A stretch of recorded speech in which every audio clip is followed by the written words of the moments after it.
I think so. Yep. All right, welcome back to the TCI studios. Hopefully y'all aren't tired of seeing our ugly mugs so far, but I'm tired of bring it. you some more stuff. Robert McCray, Cleveland Browns Will. This is working great. Yeah, no, there's nothing I can do about it either because nothing he's you my can do boss, about so there's nothing I can do. Great. Big Baker Mayfield fan over here. Gosh. No. This is good. All right, this edition we are going to talk a little bit about some of the guys that are going to make a name for themselves next year. And this isn't coming from the coaches. This is coming from the guys that were pro day. After the pro day, during the interviews, 3 of them were asked, you obviously were the big name, did great this season. Everybody's talking about you. Who's everybody going to be talking about next year? And let's start with Amari Rogers first. Will, this name doesn't surprise me a ton, but it's a good name to hear. Amari said Ajo is going to be a guy that everybody's talking about.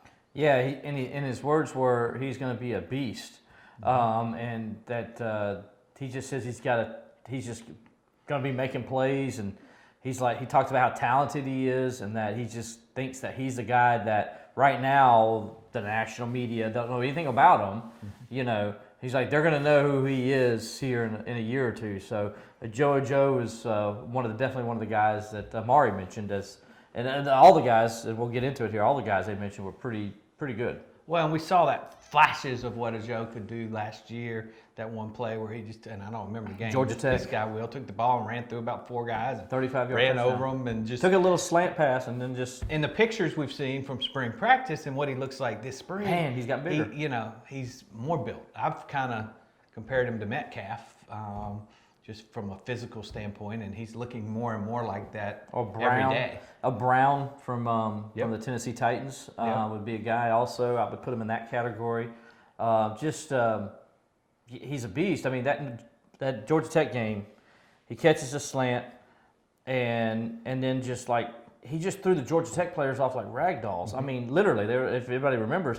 But the play that impressed me in that game wasn't that play. I mean, that play was impressive, but it was the play he made on the sideline where initially it was called a touchdown, but his foot came down on the pylon. Yep. Yeah.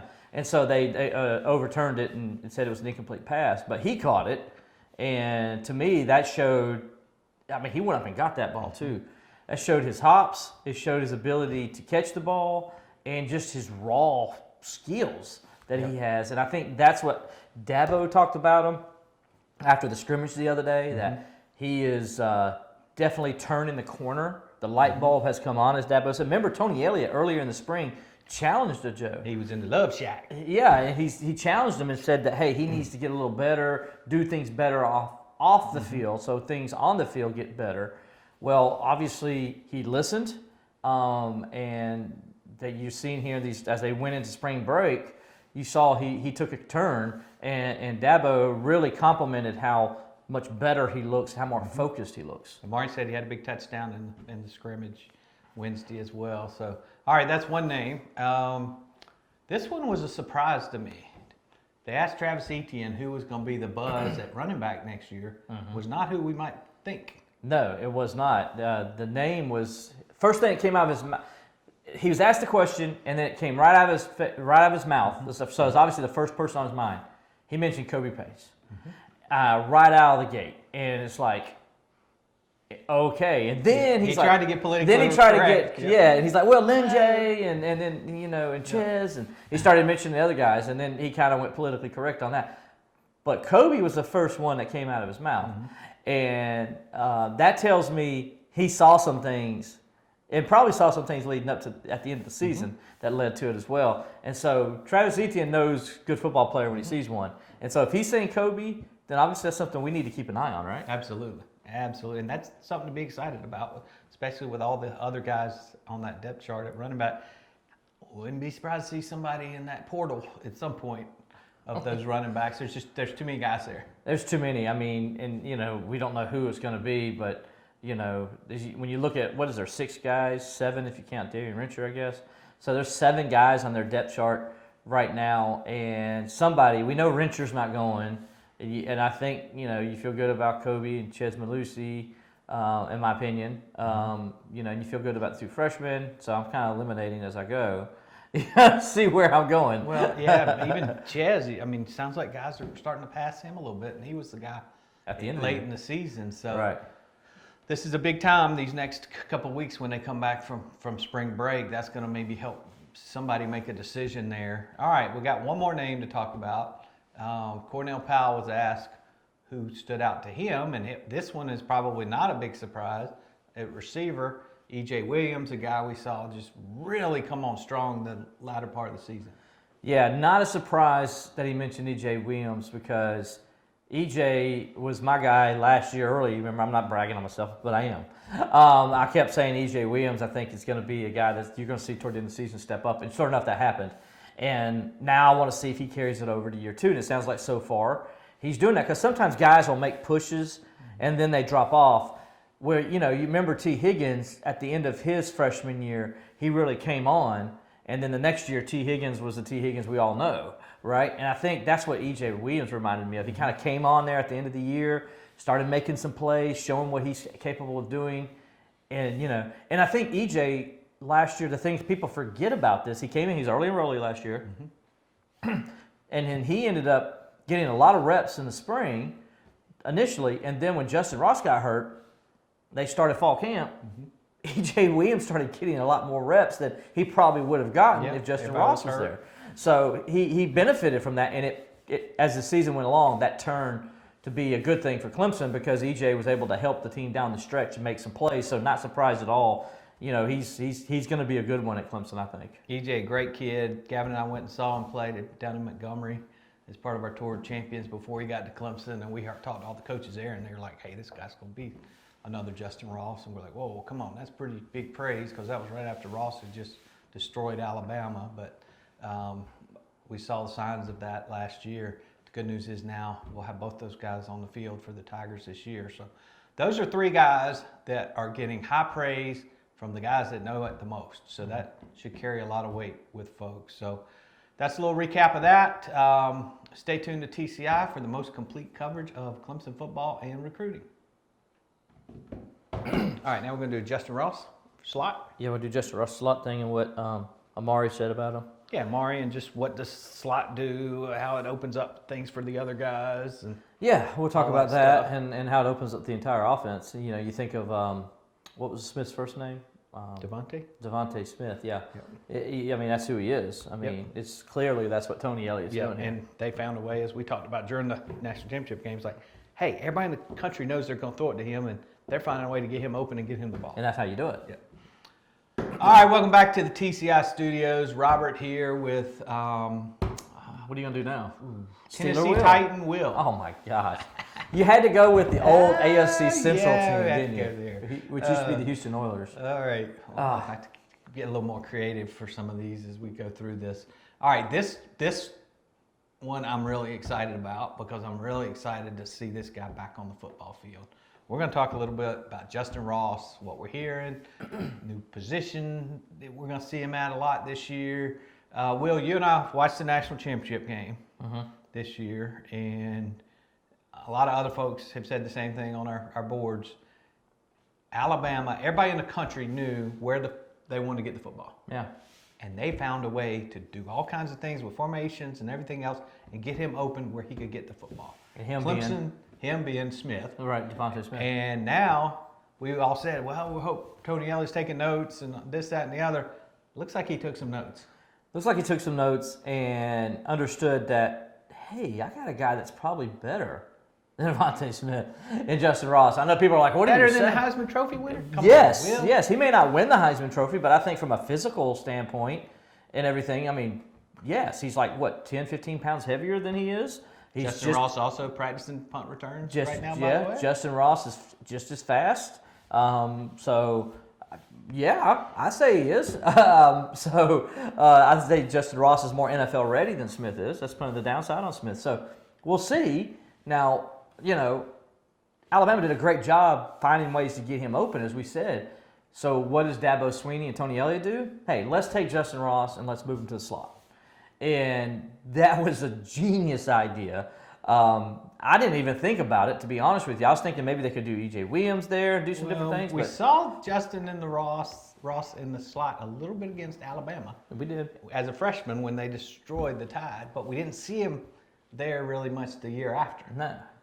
So now I think it's more them looking at what Alabama did with Smith and saying, hey, as you said, we got a guy that can do that and maybe more. Exactly, and so you can take him, line him up in the slot, you can bring him in motion, you can take him out wide, move the other guy down in, really confuse the defense with the matchups there. You get a tight end, you get a linebacker or safety on Justin Ross, and as Amari Rogers said the other day, he's going to kill it as a slot receiver, because he said, and this is the part Amari said that surprised me about his comments.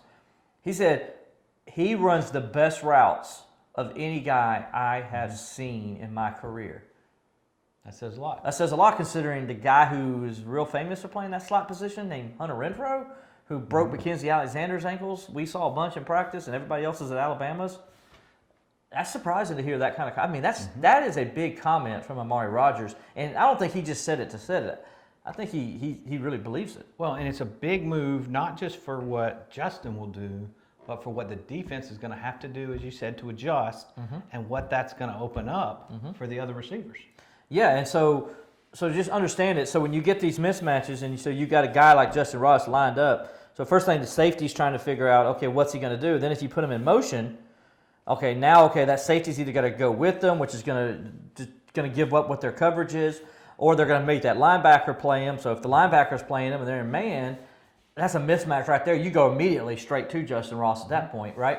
But if so, say they're not in man, say they're in zone, well, they're going to give their coverage away right there pre-snap. So now DJ's going to know what coverage they're in, and so now immediately he's going to know what to do with his outside guys, and that's what it opens up. And it also, let's say they're playing cover 2.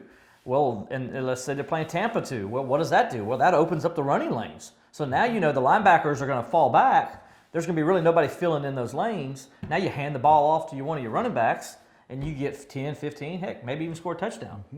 And it's, as you said, one of the keys to that is going to be DJ and how he reads that, because he's going to have a quick read on that defense, and he's going to have a quick decision on, hey, Justin's going to be wide open, or Justin is wide open, I'm going there. Right. Or he's going to have other things develop off of how the defense is adjusting to that. Now, obviously, Justin is going through spring. He's not doing any contact. No contact. He's out there doing basically everything else, running all the drills. As we said earlier, he's doing punt returns and things like that. So he's ready. He's supposed to go back in March to the doctor. Later this month. And, all the expectations are that come camp, he's going to be able to do contact. He's going to be able to play this season. And that, we talked about it earlier. Him coming back is just huge difference in this offense. Absolutely it is. And I think when they get to camp, if you remember how they did Mike Williams, it was like, okay, he did like a couple of plays in scrimmages, and then they pulled him out. They wanted him to get hit, but not hit the whole time until he played that first game. So I think you're going to see kind of the same way with Justin Ross. In other words, Dabo and them will do that a few times, because get him his confidence back, let him see he can take those hits, and then pull him out. You don't need to risk it anymore. Just pull him out. Let's take it slowly as he gets used to his body. Because football, getting hit, you got to get your body used to it. It's just something that you just can't go and do. You have to do it a couple times to get your body, so you got to slowly do that. And I think that's what they'll do. And then, when he gets back out there and he's going full speed, I don't know if there's anybody better in the ACC. I really don't think there is. Even though North Carolina's got some talented receivers, Clemson's wide receiving core, Robert, when you look at him, you just start going through the line, and Joseph Ngata is going to be a guy on a mission. I really believe that, because he didn't like the fact that he couldn't get back on the field last year. Yeah, Dabo and the coaching staff just bragged about how he was the best player they had seen all camp, and we never got to see that. Never got to see it. Frank Latson, another guy, couldn't stay on the field last year. He's got this ton of potential, huge upside to him, blazing speed. This is a guy that can fly by anybody. Might be the fastest guy on the receiving core. Who knows? But, he's right there with Justin Ross. So, and you got E.J. Williams, who we saw what he did at the end of the year. He's a guy who right now, I would say he's probably a starter sitting on the field side, right? I mean, so, not to mention the freak, a Joe. Not to mention a Joe who they're cross training at all three positions, and they think is going to be a guy that can help. And let's don't forget about this guy that wears number 13. Yeah, Brandon Specter. Not to mention Collins Squared. Collins right? Squared, yes. I mean, the two Collins boys. There's just I like that better than the plethora twins. of talent there. Now you mentioned how they're going to take Justin through the process in the August and in camp. One thing obviously that is different this year is the biggest game of the year for Clemson. It's the game that's going to decide whether you go to the playoff or not, possibly, is that Georgia game. If you're Clemson, you got to win that game. So they're going to have Justin ready. Don't you know that Georgia's having fits trying to figure out exactly what we've been talking about? Okay, Justin in the slot, all this other depth at receiver. We're not really sure how Clemson's going to play all this. Obviously, they saw what Alabama did with Devontae Smith, but Clemson's going to have a lot of things to throw at the Bulldogs at that opener in Charlotte, and hopefully we're back to normal. We're on the sideline. I'm on the sideline. Will's up in the press box. Bank of America Stadium's full of Clemson's orange home. and purple. Yep, Clemson's home, right? Yep. But, I mean, let's be honest. They've won, what, 6 straight there? Yep. So it's going to be, when this time we get playing with Charlotte, we don't have to go to Atlanta, which is a home game for the Or better Dogs. yet, we don't have to go to Athens. Better yet. The only thing better than going to Charlotte is playing had in to bring Clemson. that up? That Yeah, last I don't want to memory? go to. Hey, Athens is a great environment, great atmosphere, but if you're a Clemson guy, it's not a good place to be. We all know that. No. If you wear orange and you go to Georgia at any point, it's not good. Trust me. It doesn't matter if it's Auburn orange, Florida orange, or Clemson orange. Yep. All right, guys, that's a little Justin Ross studio exclusive to get you guys excited. We're certainly excited talking about it. So stay tuned to the Clemson Insider for the most complete coverage of Clemson football and recruiting.